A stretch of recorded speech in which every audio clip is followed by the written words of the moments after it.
Kaleshwaram project అవినీతిపై విచారణ సందర్భంగా సీఎం రేవంత్ రెడ్డి చిత్తశుద్ధిగా వ్యవహరించడం లేదన్నారు ఎంపీ రఘునందన్ రావు. ఈ విషయంలో కాంగ్రెస్ బీఆర్ఎస్ కుమ్మక్కయ్యాయని ఆరోపించారు. రఘునందన్ రెడ్డితో మా ప్రతినిధి రాజు ఫేస్ టు ఫేస్ చూద్దాం. 14 లక్షల మంది పోటీ పడిన జేఈఈ మెయిన్ 2026 ఫలితాలలో ఇద్దరు విద్యార్థులకు 300కి 300 మార్కులతో ఓపెన్ కేటగిరీలో 2 ఆల్ ఇండియా ఫస్ట్ ర్యాంకులు సాధించిన దేశం మొత్తంలో ఏకైక విద్యా సంస్థ శ్రీ చైతన్యయే. కాళేశ్వరం ప్రాజెక్టుకు సంబంధించి తెలంగాణ హైకోర్టు ఇచ్చినటువంటి ఆదేశాలతో మాజీ ముఖ్యమంత్రి కేసీఆర్, మాజీ మంత్రి హరీష్ రావుతో పాటు ఇతర అధికారులకు కూడా ఊరట లభించింది. మనతో మాట్లాడేందుకు ఎంపీ రఘునందన్ ఉన్నారు. రఘునందన్ రావు గారు, తెలంగాణ హైకోర్టు ఇచ్చినటువంటి ఆర్డర్ను ఎలా చూస్తారు? కాళేశ్వరం ప్రాజెక్టుకు సంబంధించినటువంటి అంశం తెలంగాణలో జరిగినటువంటి ఎన్నికల సమయంలోనే కాదు, గత కొంతకాలంగా ఇది పెద్ద ఎత్తున చర్చ జరుగుతూనే ఉంది. ఇప్పుడు హైకోర్టే డైరెక్ట్గా ఆదేశాలు ఇచ్చింది. రేవంత్ రెడ్డి గారికి కాళేశ్వరం ప్రాజెక్టు మీద విచారణ జరగాలి, దాంట్లో దోషులు శిక్షించబడాలనేటువంటి ఉద్దేశం ఉంటే జస్టిస్ పీసీ ఘోష్ కమిషన్ అని, అసెంబ్లీ తీర్మానాలని ఇవన్నీ పక్కన పెట్టండి. You have a right being the chief minister of Telangana ఒక 3 లైన్ల ఉత్తరం రాయండి అని అడిగాను. ఏమని? కాళేశ్వరం ప్రాజెక్టు డిపిఆర్ స్టార్ట్ చేసిన దగ్గర నుంచి మొదలుకుంటే ఈ రోజు వరకు జరిగినటువంటి అవకతవకల మీద సిబిఐ విచారణ జరిపించండి, దీంట్లో 1,00,000 కోట్ల ప్రజాధనం దుర్వినియోగం జరిగింది అని రాసి ఇట్లు రేవంత్ రెడ్డి ముఖ్యమంత్రి అని సంతకం పెట్టి పోయి హోంమంత్రిత్వ శాఖను ప్రధానమంత్రిని కలువమనుండ్రి. Then they will start initiating on CBI.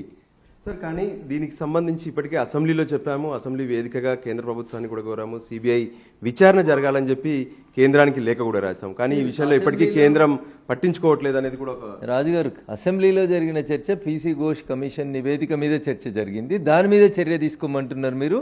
అది 10,000 కోట్ల పంచాయతీ, 3 బ్యారేజీల పంచాయతీ. అది ఇప్పటి వరకు ప్రభుత్వం రాసినటువంటి లేఖ పనిచేదా సార్? రాజన్న, నేనేం ప్రభుత్వం మొత్తం కాళేశ్వరం మీద విచారణ జరపమని అడుగుతలేదు. మేడిగడ్డ, అన్నారం, సుందిల్లక బ్యారేజీలలో పగులు వచ్చింది, అది పేల్చేసిరని టీఆర్ఎస్ వాళ్ళు అంటారు, పగిలిపోయిందని వీళ్ళు అంటారు, కింద తీసుకుందని టెక్నికల్ ఎక్స్పర్ట్స్ అంటారు.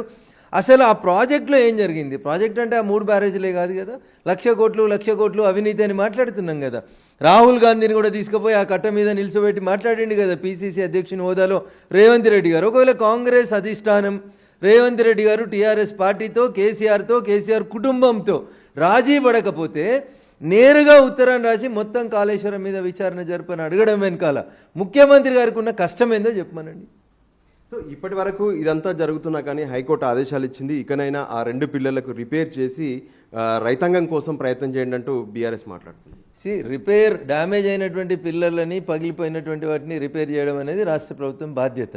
కోర్టు, పీసీ ఘోషు, మళ్ళీ అసెంబ్లీ తీర్మానం బీజేపీ చేస్తలేదని మమ్మల్ని తిట్టడం ఎందుకు? ఇప్పుడు అయిపోయింది కదా, కోర్టు అయితే విచారణ చేయొద్దు అన్నది కదా.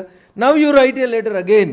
మొత్తం కాళేశ్వరం ప్రాజెక్టు పునాదుల కాడ నుంచి మొదలుకుంటే, ప్రాజెక్టు డిపిఆర్ రిపోర్ట్ కార్డు దగ్గర నుంచి మొదలుకుంటే ఈ రోజు దాకా జరిగినటువంటి ఈ అన్నింటి మీద ఒక సిబిఐ విచారణ జరిపించమని రాయి. 3 లైన్లు రాయడానికి నీకు ఇంత కష్టం ఎందుకు అవుతుంది? నువ్వు వాళ్ళని కాపాడకపోతే ఏమన్నావు నువ్వు?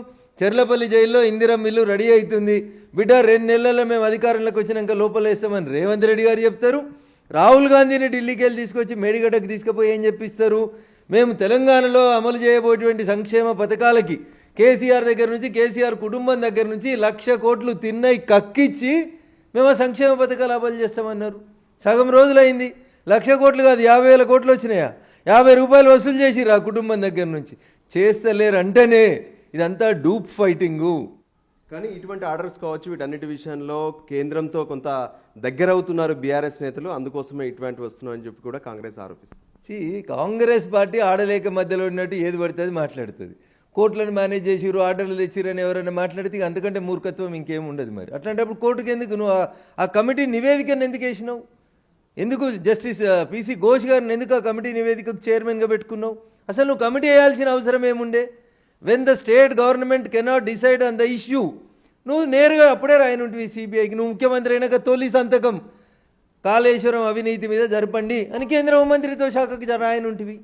అది రాస్తలేవు అంటేనే దాని వెనకాల మతలబు ఉంది అంటున్నా. ఆ మతలబు ఏంటంటే ఈ కంపెనీ, కాళేశ్వరం కట్టిన కంపెనీ ఇలా మూసీ రివర్ ప్రాజెక్టుకి టెండర్ లేకుండా అడ్డుకుంటుంది రాష్ట్ర ప్రభుత్వం. ముఖ్యమంత్రి గారి నాయకత్వంలో ఒకటే కంపెనీకి టెండర్ ఇచ్చేందుకు కుట్ర జరుగుతుంది. ఆ కంపెనీ ఈ కంపెనీ రెండొకటే.